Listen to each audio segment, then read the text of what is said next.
my name is Anand Venkat Krishnan. I'm an assistant professor at the University of Chicago Divinity School, and today I'll be talking about the Bhagavad Gita, or the Song of the Lord. The Bhagavad Gita is one of the most important and influential texts of modern Hinduism. That doesn't mean that it wasn't important in pre-modern India as well, but that from the 19th century onwards, it becomes synonymous with Hinduism for many, especially in the West. If you don't know anything about Hinduism, it's possible that you have heard of the Bhagavad Gita. Hindus have recited, read, commented on, visualized the Gita for hundreds of years. This is true not only of those who knew Sanskrit, the language of the Gita. Only a small minority of people knew Sanskrit. The Gita was also transmitted in regional languages, like, for instance, Jnaneshwar's Marathi commentary in the 13th century. But apart from its religious life in the lives of everyday Hindus, the Gita also becomes a political text, especially for modern Indian thinkers. People like Bal Gangadhar Tilak, or Mahatma Gandhi, or Sri Aurobindo. All of these people are interested in the Gita as a text of political ethics. But maybe more familiarly, the Gita also influences a certain vein of American modernism.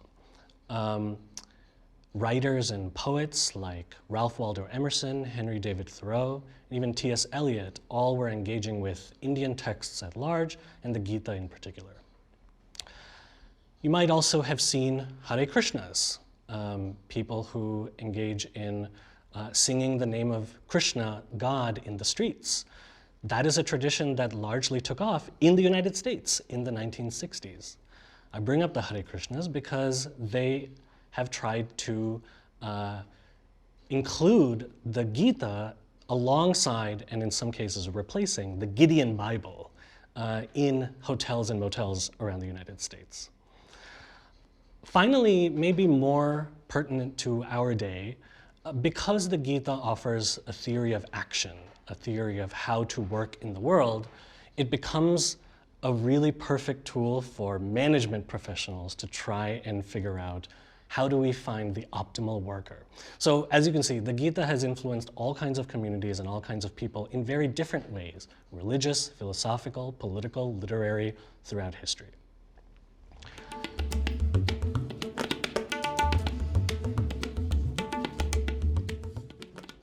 So when and where was this text composed and compiled? Approximately, the Gita can be dated to around the early centuries of the Common Era. The Bhagavad Gita is embedded in a big book called the Mahabharata, or the Great Bharata. The Mahabharata is an epic. It is an unfathomably large story. And at its core is the story of the Kuru dynasty and the great conflict between two sets of cousins, the Kauravas and the Pandavas, royal scions of the Kuru dynasty. The Mahabharata itself is compiled and composed over the course of something like 800 years, and the Gita is located very close to the middle of it. What is going on when the Gita comes into the story? Well, the Pandavas are 5 brothers.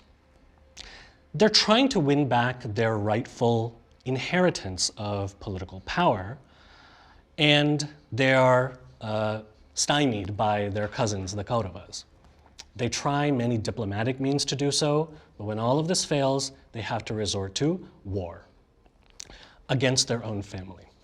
The Bhagavad Gita takes place right before this war is about to get underway.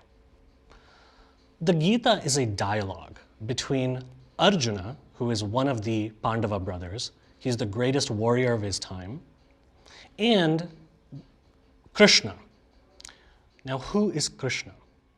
Krishna in the Mahabharata is a complicated character.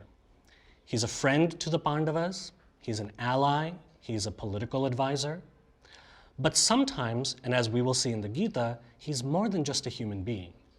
He acts as a spiritual sage in the Gita, and he also reveals himself to be God.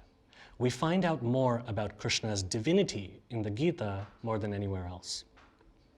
Krishna does not fight in this war. It's a little bit unfair to have God on your side. Instead, he acts as Arjuna's charioteer. He's the person who drives Arjuna's chariot. So the Gita is a conversation, a dialogue between Arjuna and Krishna. When Arjuna comes to the battlefield, the first thing he does is asks Krishna to take him into the center of the battlefield. He wants to see who he is fighting. And what does he see? He sees his teachers, his cousins, his great friends, and he feels overwhelmed. The Gita says that his limbs grow slack. Sidanti mama gatrani. The bow that he's holding slips from his hand. Gandiva sramsate hastat. And his grief at the prospect of killing his relatives is literally burning him up from the inside out. He says, Yat chokam uchoshanam indriyana. He wants to give up fighting because there's no point to winning the entire earth if it means killing and losing your own family. He says it would be better to renounce the aims of profit and pleasure and instead live on alms, live on handouts.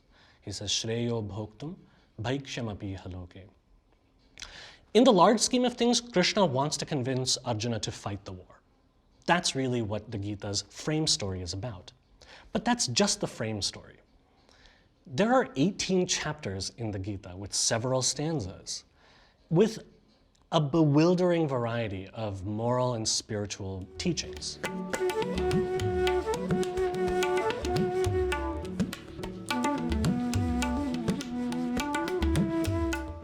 There are three major contexts for Krishna's response to Arjuna.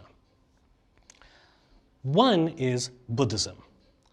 A second is the Upanishads, and a third is Sankhya and Yoga. These three traditions influence the content of the Gita and Krishna's message to Arjuna. All of these three are interested in similar things: liberation from suffering, an escape from the cycle of death and rebirth, also known as samsara, and they're also interested in turning inward, trying to figure out what's going on inside me. So let's see how the Gita adapts to each of these three contexts. The Buddha, like Arjuna, is a kshatriya, a member of the warrior caste. He's a prince, and he's disenchanted with the world of acquisition, of violence, of sickness and old age and death. The Buddha's solution is to withdraw and to achieve awakening on his own, to go into the forest and do so. What he ultimately counsels is detachment from worldly ambition, and there's a reason that many monastic communities spring up around the Buddha. He reframes ethics from social duty, that is to say, duties and responsibilities that are meant for specific castes and stages of life. He shifts the idea of ethics from that sense of duty to right living, or what he calls dhamma. He often directs his teachings to members or potential members of a monastic community, people who have withdrawn from the world of everyday activity. The monastic community is supposed to renounce the ways of the world. Krishna adopts some of this teaching, but he flips the script. He argues that it's precisely because detachment is the proper attitude to have in the world that Arjuna should fight in this war. In other words, renunciation in general is the right idea, but not renunciation of your responsibilities as a warrior or whatever you are, but instead a renunciation of attachment to the results of your action. And for that matter, attachment to your relatives. Why is this the case? Well, this idea of renouncing attachment to the result of action, which is a major teaching in the Gita that I'll talk about shortly, rests on a certain idea of the nature of the self. This brings us to a second context for the teachings of the Gita, namely the Upanishads. The Upanishads, which are a series of texts that come at the end of the Vedas, holy scriptures for Hindus, have many teachings. One of them includes ideas about the nature of the self. What they call the self is Atman. The Upanishads say that Atman is eternal, unchanging, all-pervading, and infinite. And they also say that you are that Atman. You are not, in fact, this body-mind complex, this finite, limited, embodied being that is subject to death and rebirth. You are, in fact, in reality, the Atman. The Atman is not subject to the joys and sorrows of everyday life. And if you know the Atman as such, that is to say, if you know that you are the Atman, then you will cross beyond the ocean of grief. As the Chandogya Upanishad famously says, Tarati Shokam Atmavit. Krishna is in many ways reiterating these teachings of the Upanishads about the Atman. In fact, the first thing he says to Arjuna is not that you should do this act of fighting because it's your duty. He takes a much different tack. He says instead, you should do this because you are in fact the Atman. The reason is that the Atman does not actually act in the world. The Atman does not kill. The Atman is not killed. It is ancient and eternal. It is perpetual and everlasting. The Atman is not born, it does not die, it does not change, and it does not undergo transformation. So if you think that you are actually doing something, namely killing, or if you think that you are dying when the body dies, then you don't understand the true nature of the Atman. A final context for some of the teachings of the Gita are the traditions known as Sankhya and Yoga. Like Buddhism, Sankhya and Yoga are about liberation from suffering. They involve reducing things to their ultimate core. For example, Sankhya calls the true nature of being the Purusha, the person. And it involves theories of elements, cosmology, that divide up the universe into three major elements. These are called the gunas. This becomes an important theory for the Gita. Sankhya also develops ideas about the psychophysical complex of the body and mind. What are our organs, both external and internal? What is the breath that goes up and down in the body? What is the nature of the physical being? The very words Sankhya and Yoga actually appear in the Gita, but not always with this technical sense. Instead, the Gita adopts clearly the teachings, the theories and practices of Sankhya and Yoga. This brings us to the key themes of the Gita. Let's begin with yoga, because that's where we ended. Yoga is an important word for the Gita. In fact, each chapter of the Gita ends by calling itself the yoga of X. For example, the yoga of action, karma yoga, the yoga of renouncing action, karma sannyasa yoga, or the yoga of meditation, dhyana yoga. This suggests that the word yoga means a little bit more than what we think of, what we associate with that word. It's not just the postural physical exercises. It's not even the practices of quieting the mind or disciplining the body. Instead, yoga simply means something like practice. We can divide up the teachings of the Gita into three broad yogas: karma yoga, bhakti yoga, and jnana yoga. That's how I'm going to divide up the key themes of the Gita. First, let's start with karma yoga. What is karma yoga in a nutshell? Let me recite a verse from the 4th chapter of the Gita. Tyaktva karma phala sangam nityatripto nirashrayah karmani abhipravrittopi naiva kinchit karoti saha. If you renounce attachment to the results of action, that is to say, if you understand that you are not actually the agent, that you have no control over the outcome of a particular action, then you won't get caught up in trying to figure out, am I successful? Am I going to be a failure? You are not going to be overwhelmed by the consequences of what's going to happen.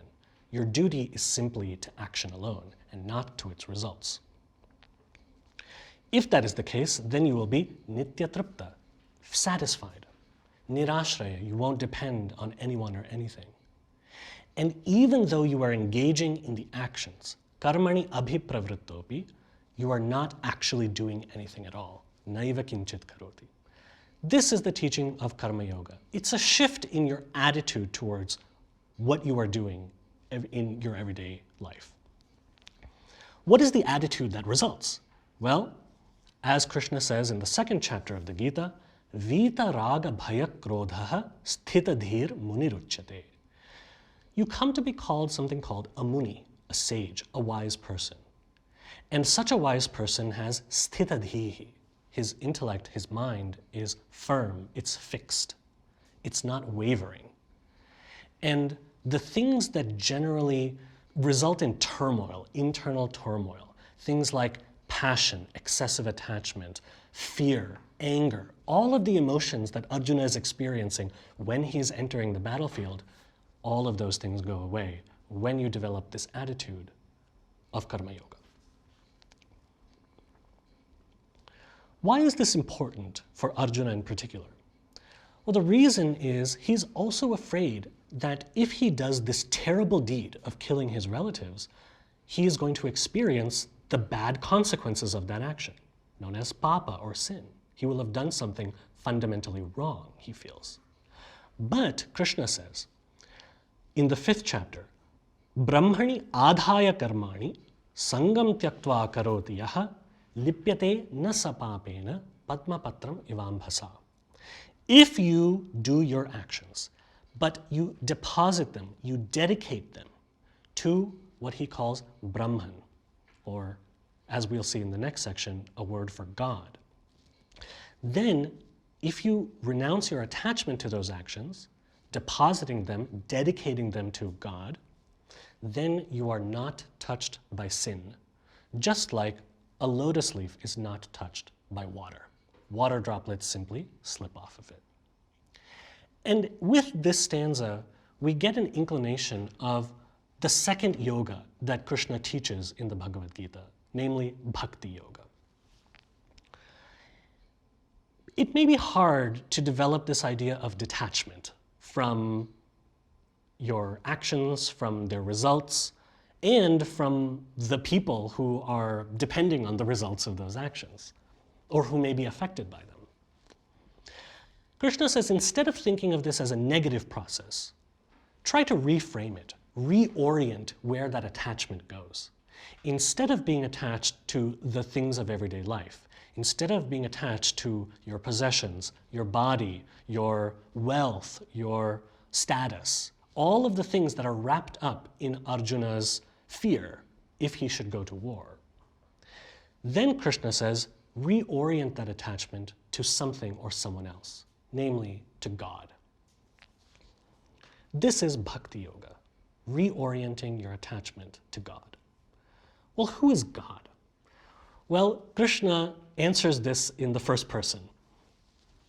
In the 7th chapter of the Gita, he says, Mattah parataram nanyat kinchidasti dhananjaya mai sarvamidam protam sutre manigana iva. He says, there is nothing in this entire universe that is beyond me. I am the essence of everything, and I encompass everything at the same time. Everything in this world is woven in me, like so many jewels on a thread. I am that thread, he says, that connects the whole universe. So, does that mean then that God is unreachable, is aloof, is somehow beyond comprehension? Well, yes and no. Krishna says in the 9th chapter of the Gita, Samoham sarva bhuteshu na me dveshyosti na priyaha. I am equal to all beings. There is no one who is either hateful to me, and there is no one who is dear to me. So there is this sense of God is impartial and equal to everyone. And yet, he says in the following half of that stanza, Ye bhajanti tumam bhaktya mayite teshu chapyaham. People who attend to me, people who worship me, people who serve me, bhajanti, with bhakti, with devotion, with attention, with love. I exist in them and they are in me. That is to say, you and God become inseparable in that way. What exactly is bhakti then? What is this attitude of worship? Well, Krishna says it could be anything.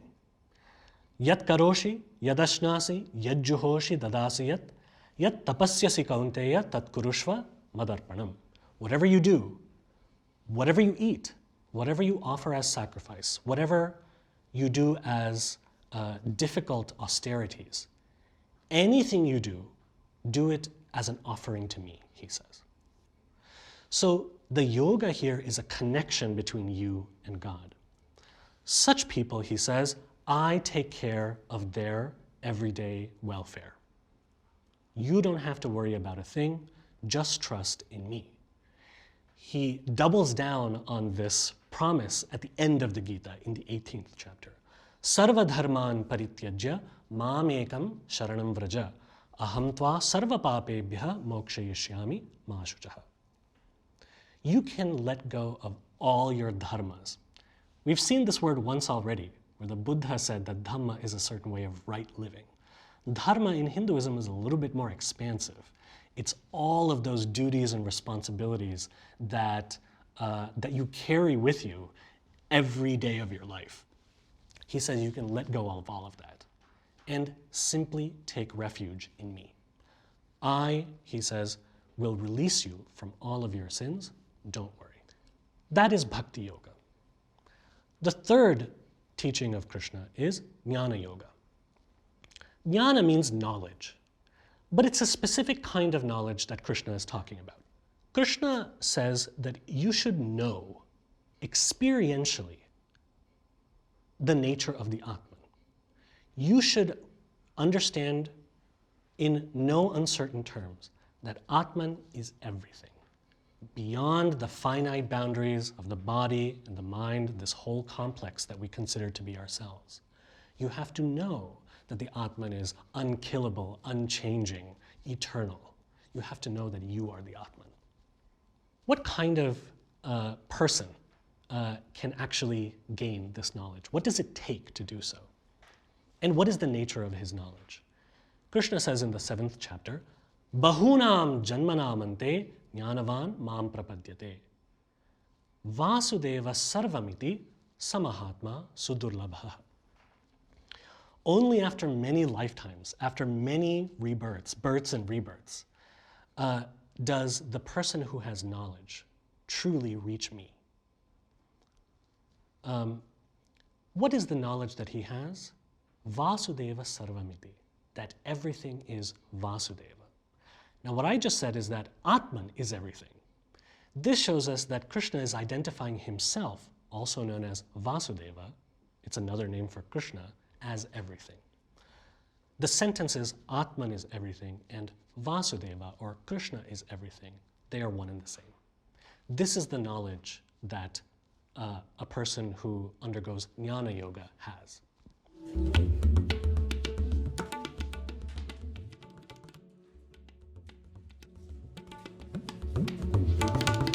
So let's summarize the teachings of the Gita and the key themes of the Gita. I should state here that the war, in fact, mattered very little to people who read the Gita for hundreds of years. The war is actually incidental to the Gita's message. Ultimately speaking, Krishna wants Arjuna to fight in the war. That's the frame story. But along the way, he gives many different arguments for him to do so. For many readers, these arguments exist independently of Krishna's desire for Arjuna to fight in the war. Karma yoga, bhakti yoga, jnana yoga, these are treated as independent moral and spiritual messages. Krishna's line of argument follows many different tacks. On a metaphysical level, he says that the Atman, the self, cannot be killed. Na hanyate hanyamane sharire. It does not die when the body dies. When one body dies, he says it takes on another, just like someone who is changing clothes. Vasamsi jirnani yatha vihaya navani grinhati naroparani. A person, when he's done with his old clothes, he just wears new ones. In the same way, the Atman goes from body to body until you realize who you truly are. On a theological level, Krishna says that he himself is the beginning and end of all things, that everything has actually already been fated to happen. He says that everyone here on the battlefield has already been slated to die. Mayaiva ite nihatah purvameva. How is this possible? Well, Krishna reveals that he is no ordinary human. He reveals his divinity to Arjuna. Famously, he does so in the 11th chapter, where Arjuna has a divine vision of Krishna as encompassing everything in the entire universe. He is the God of all gods. He is the wetness within water. He is the heat in the sun. He is all things. And he has already determined what's going to happen. In fact, Krishna says he is time itself that destroys all things. Kalosmi sarvakshayakritam. Because that level is a little bit difficult for Arjuna to swallow, Krishna also has teachings on the ethical level, where he says that the true yogi acts unattached in all conditions. Such a person is in control of their senses and is not swayed by either love or hate or by happiness or sadness. If you act without attachment to the results of action, Krishna says, you are not affected by the outcome, whether it's beneficial or it's sinful. On a cognitive level, this is because you know that you are the Atman. Your true identity remains untouched by the phenomenal world.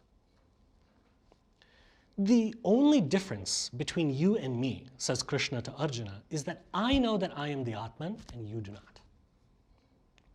Finally, on a spiritual level, another way to understand this detachment is to reattach one's attention to God. This is the lesson of bhakti. Whatever you do, whatever you eat, do it as an offering to me.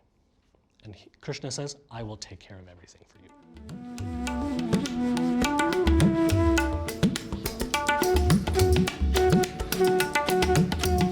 So now I'm going to discuss some connections to the present. How does this text inform present-day thinking? And how has it informed thinking in general? And for whom? Why might someone turn to this text now?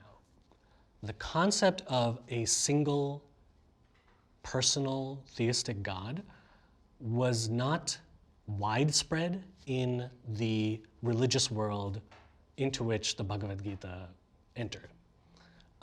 When I talked about Buddhism and the Upanishads, by and large, they're not interested in the idea of deity, someone that you have a personal relationship with. The Gita does not introduce this idea, but it certainly builds it up and lifts it up to another level. So the figure of Krishna gains an importance as God here in a way that was not the case prior to this. A.K. Ramanujan famously said that no Indian reads the Mahabharata for the first time. That means that the story has always been available, and the question, as with all epics, isn't what happened, but how it happened. Nobody really learns about Krishna or the Pandavas or Arjuna for the first time. These characters have kind of always existed. What is interesting about the Mahabharata is that Krishna plays many different roles, and in the Gita we see him playing his role as divine inspiration, spiritual teacher, and philosophical sage. one who is and one who manifests his own divinity to Arjuna. For most pre-modern readers, as I've said, the war was irrelevant. The most important teachings were about the Atman, was about the nature of God, was about bhakti, about how to be a yogi. But in modern India, the Gita is the preeminent political text. It moves from a text of moral psychology to a text of political philosophy. It helped people in anti-colonial struggles to think through issues of social responsibility and ethical action. For example, a man by the name of Bal Gangadhar Tilak, an anti-colonial figure, interpreted the war, the frame story of the war, as an anti-colonial struggle. That is to say, in his view, Krishna was telling us to fight, but to fight for our rights. For someone like Gandhi, on the other hand, the text is actually about his favorite ethical issue, nonviolence. Now, at first blush, this may seem bizarre. Everything that I've said today is about how the Gita and Krishna is trying to get Arjuna to fight in the war. For Gandhi, this was not what it was about at all. He said that if he was faithful to the spirit of the text, and not just to the letter of the text, then perfect renunciation, one of the teachings of the Gita, would be impossible without the renunciation of violence. Gandhi said, after 40 years' unremitting effort to put into practice the teachings of the Gita in my life, I can say that renunciation is impossible without the renunciation of violence. Now, you could say that Gandhi was twisting the meaning of the Gita to mean whatever he wanted it to mean, and you could say that all interpretation does that to some effect. But I think there's something interesting about Gandhi's use of the past. Gandhi does not treat the Gita either as an eternal, infallible text that we just have to passively inherit, nor does he treat it as a historical artifact that we have to locate in its time and place. Gandhi sees the Gita and the past in general as a critique of the present and offering a possible future. For example, he asks the question, how does the Gita show us that violence is actually rooted in desire? For example, in the Gita, in the second chapter of the Gita, Krishna says that constantly thinking about things is the root of a person's downfall. Because what happens? Dhyayato vishayan pumsaha sangasteshu pajayate. Sangat sanjayate kamaha. Kamat krodho bijayate. When a person is constantly obsessing about the things of the world, then what develops is attachment to them. By the way, this is an attachment that carries on throughout lifetimes. This is not just restricted to one's current lifetime. The word for this in Hinduism is a vasana, a perfume, a fragrance, a trace, in fact, latent tendencies that carry on throughout lifetimes. How do those things develop? Well, by constantly ruminating, by constantly obsessing over things. What results is this attachment to them. What comes from that attachment is desire. And what comes when desire is frustrated, when you can't actually fulfill what you want? Well, that results in anger. And anger then leads to a whole host of other things, including what happens in the Mahabharata itself, where the inability of people to let go of their attachment to political power, status, and so forth results in this apocalyptic war. Gandhi sees that this critique of desire is actually applicable to the critique of violence, that violence is somehow deeply predicated on desire, and therefore the teaching about renunciation has to be also a renunciation of violence.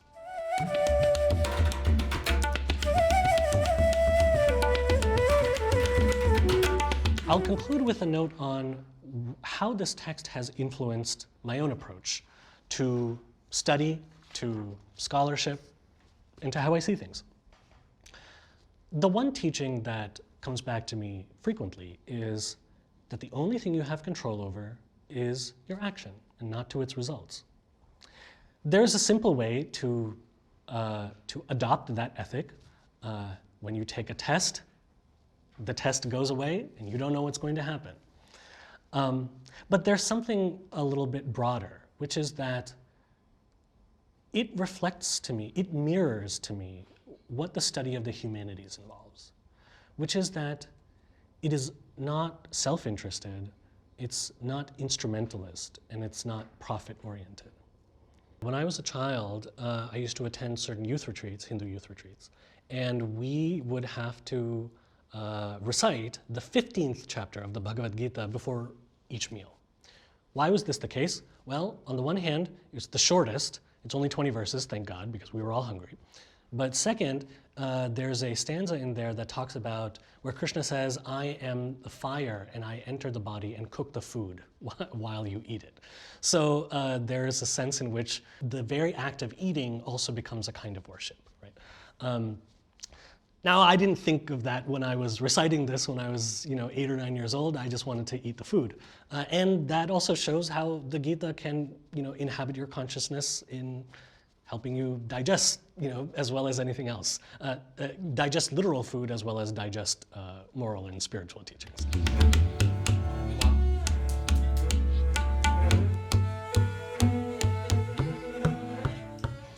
If you are interested in reading more about the Gita, I can recommend Richard Davis's book called The Bhagavad Gita, A Biography.